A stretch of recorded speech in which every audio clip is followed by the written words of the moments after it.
चित्रकार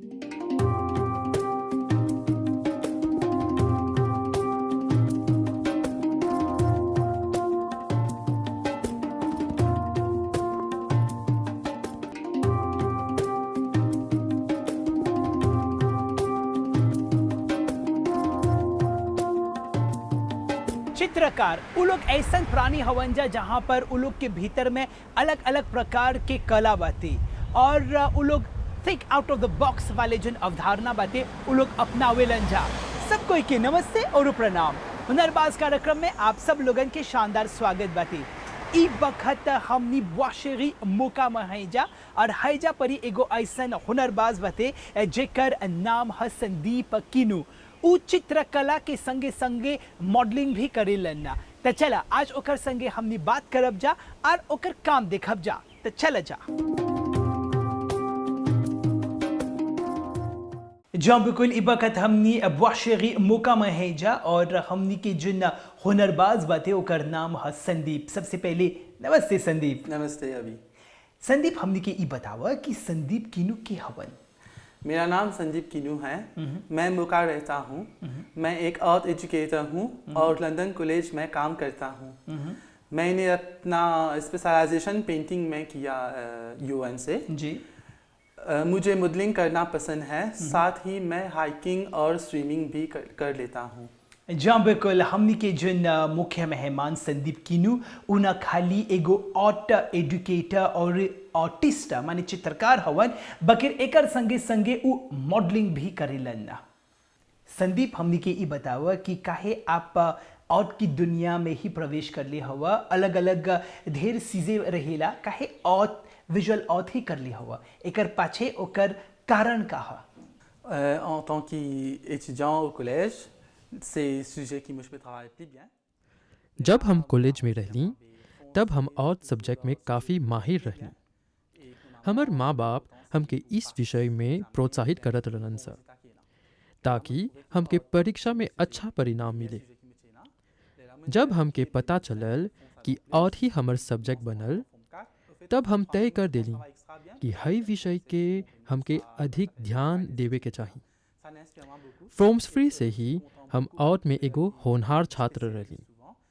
हमर अध्यापक लोगन ने हमके आर्ट के भिन्न टेक्निक सिखैलन। हम रंगों से काफ़ी आकर्षित रहनी। ओहो खातिर हमके लगल कि ई जुनून हमर व्यक्तित्व यानी पर्सनालिटी के ज़्यादा दर्शावत रहल।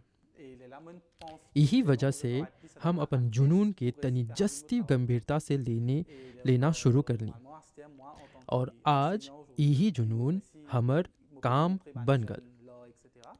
एगो आर्ट अध्यापक होने के नाते हम कोशिश करीला कि हम अपन ज्ञान और तकनीक से अपन छात्र लोगन को एगो धरोहर नियन दे सके। हई से उ लोग काफ़ी प्रोत्साहित होलन। हमके खुशी लगेला जब हमर छात्र हमर जैसे आर्ट के खुशी करेलन। एकर वजह है कि आर्ट भगवान की रचना जैसन बाटी और हम लोग उ रचना में रंग भरीला से। हमनी के रंगों के सही ज्ञान चाहिला। ई खातिर कि भिन्न रंग के अलग अलग मायना बा। यही खातिर हमके गर्व महसूस होला जब हम ई ज्ञान के अपन छात्र लोगन के समझाइला। जब बिल्कुल चित्रकला अपन आप में एक बहुत ही यूनिक और नायाब स्किल हवन।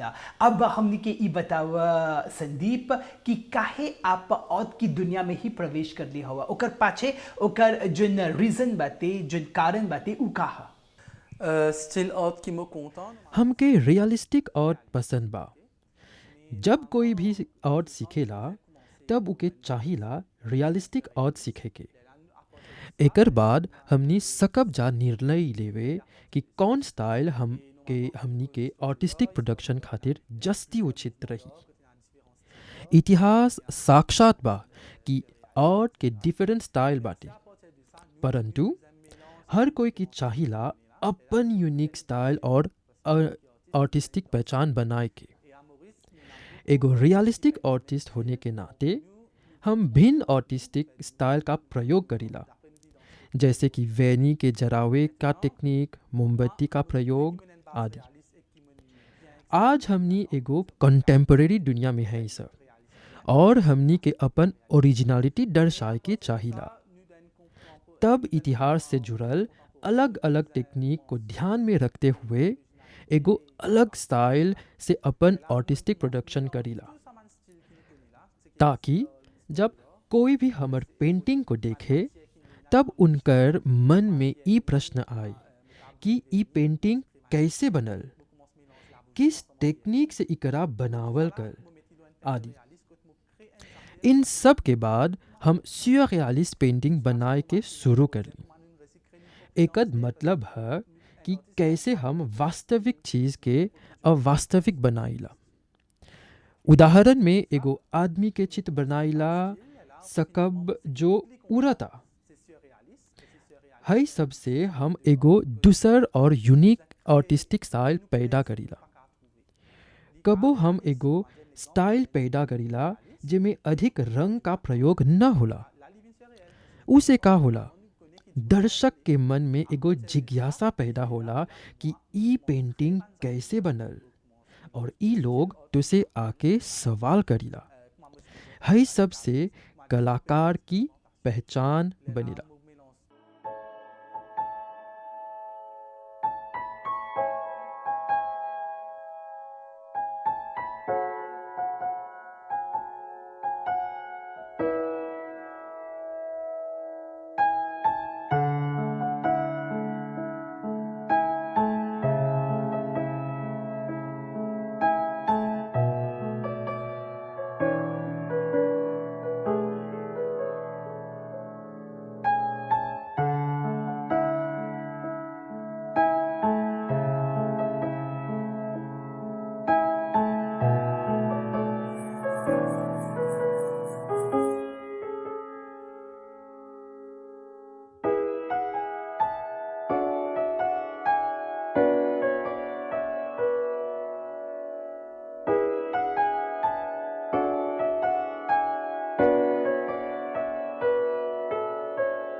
अब संदीप, हमने के ई बतावा कि आपके जुन आर्ट के जुन दुनिया बाते कैसे शुरू होल बाते, जुन जर्नी बाते ओकर बारे में आर्ट से जुड़ल जुन यात्रा बाते शुरू से अंत ले एकर बारे में तनी सन बतावा था।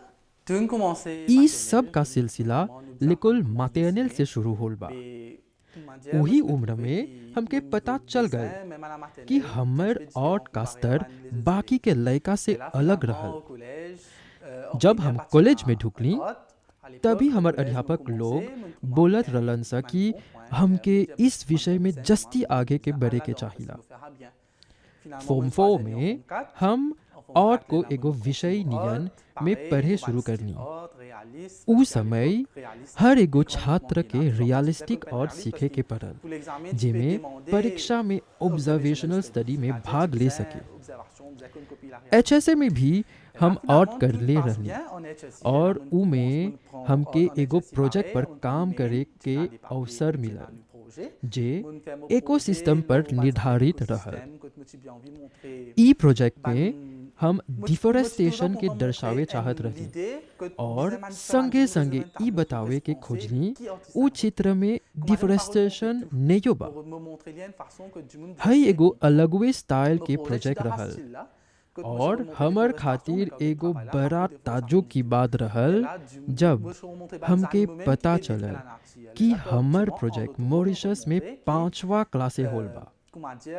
इसे हमर हौसला बढ़ल और यूनिवर्सिटी स्तर पर फाइन आर्ट्स को लेवे का मौका मिलल और आगे बढ़ के यही विषय के पढ़ाई के शुरू कर ली। जब भी एगो आर्ट क्यूरेटर अपन काम करेला त अपन मने वो अपन जन प्रदर्शनी बाते वो करते रहेला। त आप भी प्रदर्शनी करेला ना, तो कौन प्रकार के थीम रहेला एकर बारे में जन जितना जन एग्जीबिशन आप कर ले हवा अपन अलग अलग पेंटिंग के माध्यम से एकर बारे में तनी सन बतावत।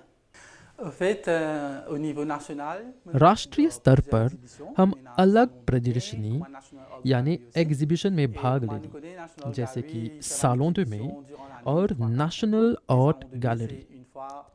सालों दे में एक साल में एक बार होला, जबकि नेशनल आर्ट गैलरी साल में कई बार आर्ट का प्रदर्शन करेला।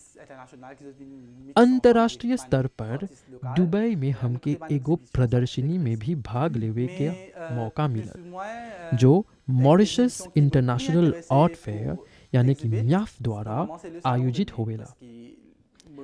उ एग्जीबिशन में स्वदेशी और परदेशी कलाकार अपन कला दर्शाए खातिर मिलेलन, परंतु हमके सालों दे में एग्जीबिशन जस्ती पसंद बा। ई खातिर की ई में हम अपन कॉलेज और यूनिवर्सिटी के अध्यापक से एगो आर्टिस्ट होने के नाते भेंट करीला। इससे हमके ज्यादा प्रोत्साहन मिलेला, क्योंकि ई में हम अपन गुरु संगे अपन कला के दर्शाइला। हाल ही 2022 में जोन पेंटिंग बनैली उ कोविड-19 पर निर्धारित रहल, जिनकर नाम आंसर में रहल। हम एगो ईश्वर आस्तिक हैं जो लॉ ऑफ अट्रैक्शन पर विश्वास करीला। ई चित्र में हम अलग अलग प्लैनेट्स बनैली जो कोविड के वायरस जैसे रहलन। हम ई बात दर्शावे चाहत रही कि मनुष्य के कर्मों से ही ई कोविड वायरस बनल और एकर असर कैसे ई दुनिया पर पड़ल। जी हाँ, बिल्कुल। हुनरबाज कार्यक्रम अभ्युदय के बगल से हमनी के मुख्य मेहमान हवन संदीप और उमोका के रहेलन। जैसे कि जानेला कि टाइम मैनेजमेंट एगो बहुत ही खास फैक्टर बाते एगो आर्ट क्यूरेटर के जिंदगी में। तो Sandeep as an art curator और एगो मॉडल होने के नाते साथ ही साथ आप शिक्षक हवा आर्ट की दुनिया में, तब कैसे आप अपन टाइम के मैनेज करेला? En tant qu'un prof et qu'un artiste, c'est-à-dire l'art, c'est un sujet qui est bien time consuming. एगो अध्यापक और कलाकार हुए के संगे संगे हम सकब जा कहे कि टाइम मैनेजमेंट यानी कि समय प्रबंधन बहुत जरूरी बा।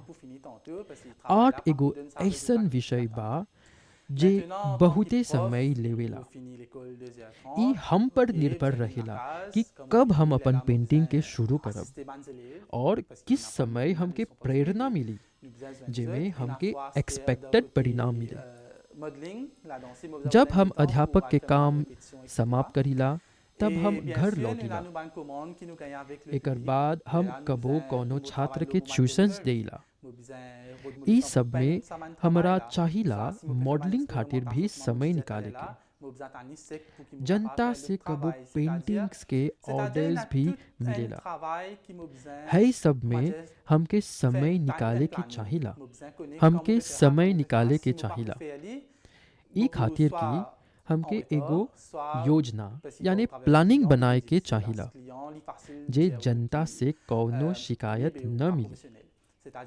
एकर संगे संगे हम अपन कानवा चित्र और पेंटिंग स्टाइल के अनुसार खुद ही बनाइला। कबो कबो हम मौसम के अनुसार पेंटिंग करीला।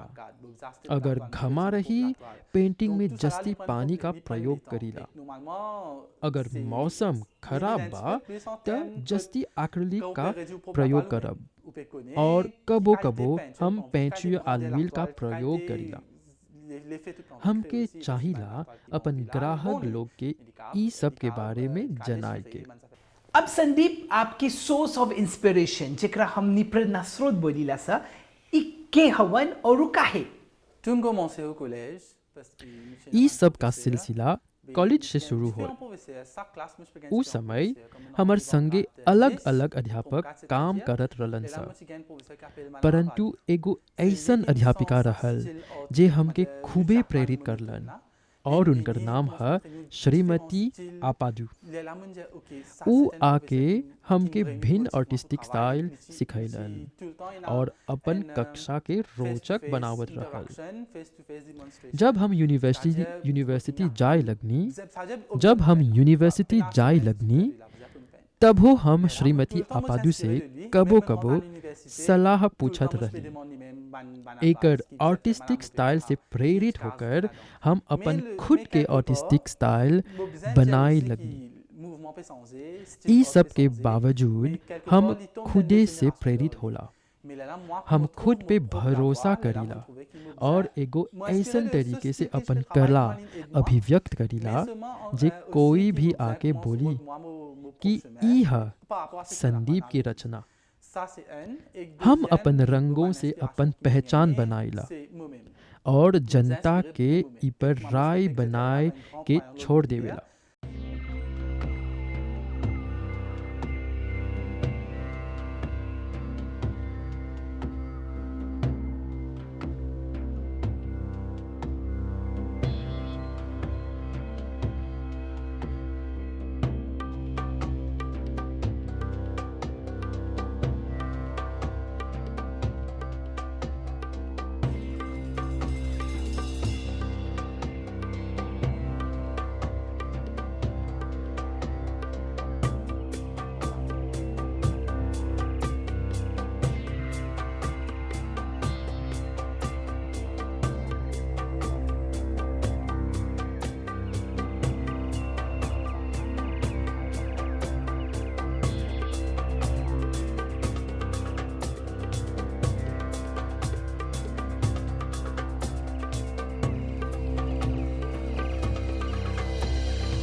जब भी हमने बहुत ही मेहनत करीला सा, कबो कबो हमने थक जाइला सा और उतना मतलब शक्ति नहीं रहेला काम करे के, बकीर हमनी के एगो काम के डिलीवर करे के पड़ेला और ओकर पाछे एगो ड्राइविंग फोर्स हमनी के पुश करेला। त संदीप आपके ड्राइविंग फोर्स के हवन और उ काहे? Bon, moi, mon driving force vient tôt le matin. हमर प्रेरक शक्ति यानी ड्राइविंग फोर्स सुबह के एकदम फजीरे बा। अक्सर का होला हम 5 बजे उठिला और बिना मुंह धोइले ही हम पेंटिंग शुरू करीला। एकर वजह ई है कि फजीरे फजीरे के माहौल एकदम शांत रहेला और ऊ बखत प्रकृति के देखकर हमके काम करे के बड़ी प्रेरणा मिलेला। दोपहर में पेंटिंग बनाए के हमके उतना प्रेरणा नहीं मिलेला। कबो कबो रात की शांति में भी हम काम करीला। त ई रहल हमर ड्राइविंग फोर्स। हमनी के मुख्य मेहमान उ बहुमुखी प्रतिभा संपन्न जेकरा मल्टी टैलेंटेड बोलीला सा। उ न खाली ऑक्यूरेटर हवन, उ न खाली एगो कला से जुड़ल एजुकेटर हवन, बल्कि एकर संगे संगे उ मॉडलिंग भी करेलन। उ एगो मॉडल हवन। हमनी के ई बतावा कि हई मॉडलिंग कब शुरू होल बाते और काहे आप इतना जस्ती दिलचस्पी माने लेतेरे दिखावेला, कैसे रहेला हई मॉडलिंग की दुनिया? L'expérience ई हमर खातिर एगो बड़का अनुभव रहल। जब हम यूनिवर्सिटी शुरू करनी तब उस समय वहाँ पर ही कोनो फैशन शो का आयोजन होवत रहल। तब हम सोचनी कि मॉडलिंग भी एगो कला जैसन बा और काहे हम भी ई में भाग लेला। उस समय हम काफी मोटा रहली। ढेर लोग हमके डिमोटिवेट करत रहलन सर। तब हम तय करली कि हम अपन आप में एगो बदलाव आनब। यही खातिर हम जिम में ढुकली और अपन आप के बदलनी। एकर बाद जब हमके अपन बदलाव नजर आल तब सब लोग आश्चर्य हो गईलन। उस समय सोशल मीडिया पर एगो ad देखली जहाँ पर ही नेक्स्ट सुपर मॉडल खातिर मॉडल्स खोजत रहलन सा। तब हम सोचली कि काहे हमू भी इके आजमाइला। हम अपन एप्लीकेशन विदा करली और उ लोग हमके बुलैलन। हम उ प्रतियोगिता में भाग लेली। वहाँ उ लोग कौनों के व्यक्तित्व यानी पर्सनालिटी पर अधिक ध्यान नहीं देवत रहलन सा। तब हम चहु और फैशन शो करे लगनी। लोग हमर छात्र भी हमरा पहचाने लगल। टिकटॉक जैसन सोशल मीडिया पर जनता हमके पहचाने लगल। यहाँ तक हमर छात्र भी हमके मॉडल नाम से पुकारत रहलन सा। ई सब में हमर जिम कोच हमके बहुत सहयोग देले बाटे। हमर शारीरिक बदलाव का सिलसिला अभिलेख समाप्त नहीं होल बा। एकरा और आगे जारी के रखे के चाहिला। ई अनुभव में हमके ढेर सहारा मिलल बा। अब जितना जिन दर्शकगण ई बखत है कार्यक्रम देखत हवन जा, संदीप कौन संदेश दिवा? Normalement, moi, le monde c'est déjà monde là. जैसे कि आप लोगन के पता बा, हमर दुनिया कला यानी आर्ट से जुड़ल बा। कोई के एगो प्रोफेशनल नहीं होए के चाहिला आर्ट सीखे के। जे तोहरा रंग पसंद बा त तू सकब आर्ट करे।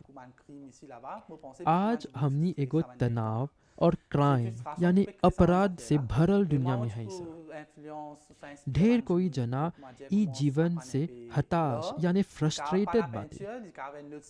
हमर हिसाब से ई लोगन के एगो कला के अभ्यास करे के पड़ी।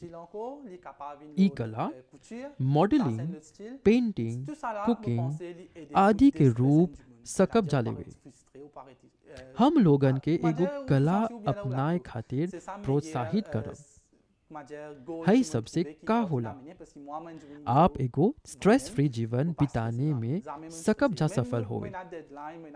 हम ई उसूल के अपन जीवन में लागू करली और आज हम सकब कहे कि हम एगो तनाव मुक्त जीवन व्यतीत करीला। संदीप किन्नू की ओर से बहुत कुछ आज सीखे के मौका मिलल बाटे, काहे कि उ मॉडलिंग करेलन, एकर संगे संगे उ एगो और क्यूरेटर हवन। धन्यवाद संदीप। धन्यवाद अभी। जी हाँ, आज बहुत कुछ सीखे के मौका मिलल बाटे आपके संगे। ता एकरवे संगे हमनी के हुनरबाज कार्यक्रम हैजा समाप्त होता। तबले संदीप और अभी उदय के बगल से सब कोई के नमस्ते और प्रणाम।